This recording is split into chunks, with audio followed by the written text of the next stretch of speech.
जय श्री राधा माधव। सद्गुरुदेव भगवान की जय हो।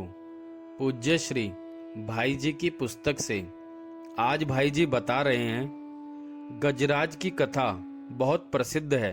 वह भी इसी तरह की व्याकुलतापूर्ण नाम की पुकार थी।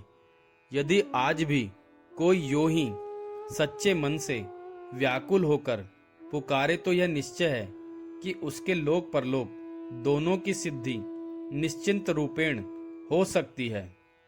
इस बात का कई लोगों को कई तरह का प्रत्यक्ष अनुभव है।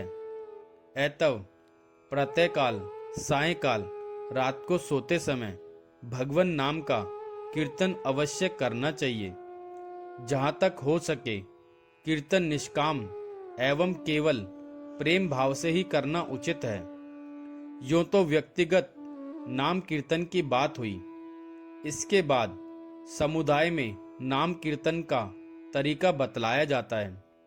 महाराष्ट्र और गुजरात प्रांतों में कीर्तनकारों के अलग समुदाय हैं जो हरिदास कहलाते हैं।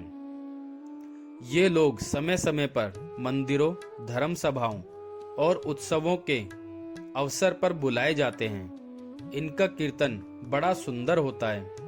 भगवान की किसी लीला कथा को या भक्तों के किसी चरित्र को लेकर यह लोग कीर्तन करते हैं।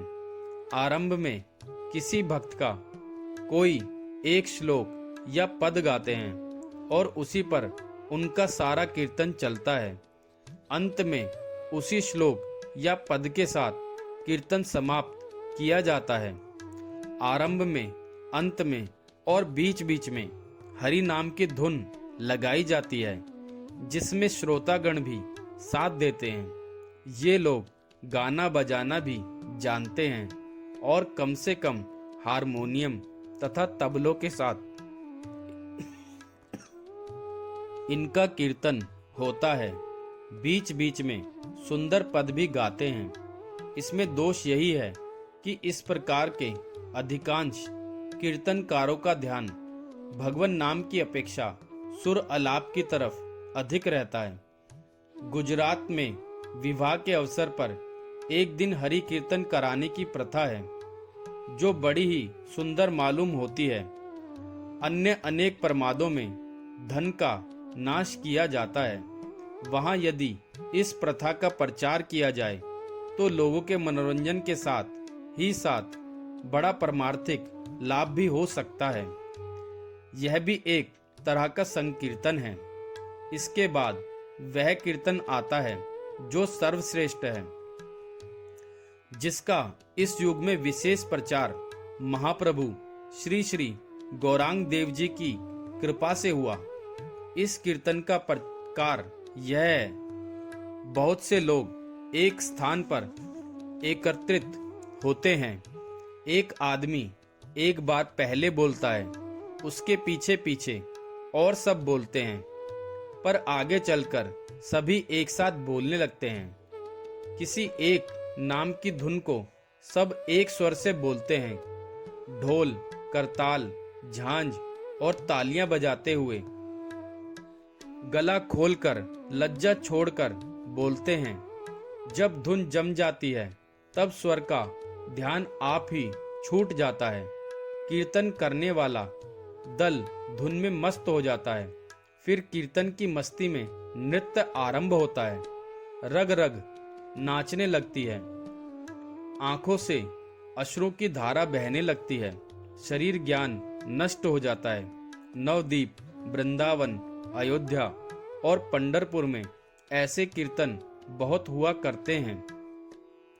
यह कीर्तन किसी एक स्थान में भी होता है और घूमते हुए भी होता है। लेखक का विश्वास है कि ऐसा प्रेम भरे कीर्तन से कीर्तन का नायक भगवान स्वयं उपस्थित रहते हैं।